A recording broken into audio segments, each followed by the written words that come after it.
We've got hold of this phone. கடந்த ஆண்டு இந்த செல்போனை வடகொரியாவிலிருந்து கடத்தி வந்தோம். இதில் தகவல்களை தணிக்கை செய்ய வடகொரியா எடுக்கும் பல ஆச்சரியமான நடைமுறைகள் உள்ளன. வடகொரியாவுக்கு வெளியே இருந்து வரும் தகவலை அந்நாடு தடுக்கிறது. ஆனால் இந்த செல்போன்களில் இணைய சேவையை பயன்படுத்த முடியாது. ஆனாலும் தென்கொரிய தொலைக்காட்சி நிகழ்ச்சிகள் எல்லை தாண்டி கடத்தப்படுகின்றன.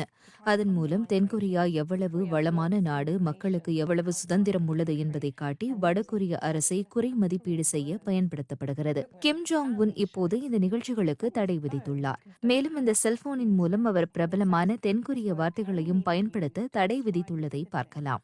ஒப்பா என்ற வார்த்தையை டைப் செய்தால் என்ன நடக்கிறது என பார்க்கலாம்.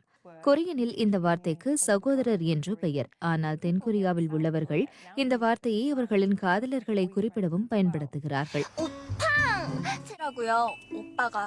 இதை டைப் செய்தவுடன் தோழர் என மாறிவிடுகிறது. மேலும் இந்த வார்த்தையை சகோதரர்களை மட்டுமே குறிப்பிட பயன்படுத்த வேண்டும் என்ற எச்சரிக்கையும் வருகிறது. இப்போது தென்கொரியா என்ற வார்த்தையை டைப் செய்யும் போது என்ன நடக்கிறது என பார்ப்போம். நம்ஹன் என டைப் செய்ய வேண்டும். இது தானாக பொம்மை அரசு என மாறுகிறது. வடகொரியா தென்கொரியாவை இப்படித்தான் குறிப்பிடுகிறது.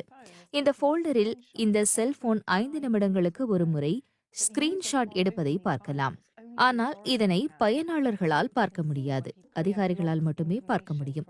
இதன் மூலம் மக்கள் என்ன பார்க்கிறார்கள், பகிர்கிறார்கள் என்பதை அவர்கள் கண்காணிக்கலாம். Looking at or sharing things that they're not supposed to.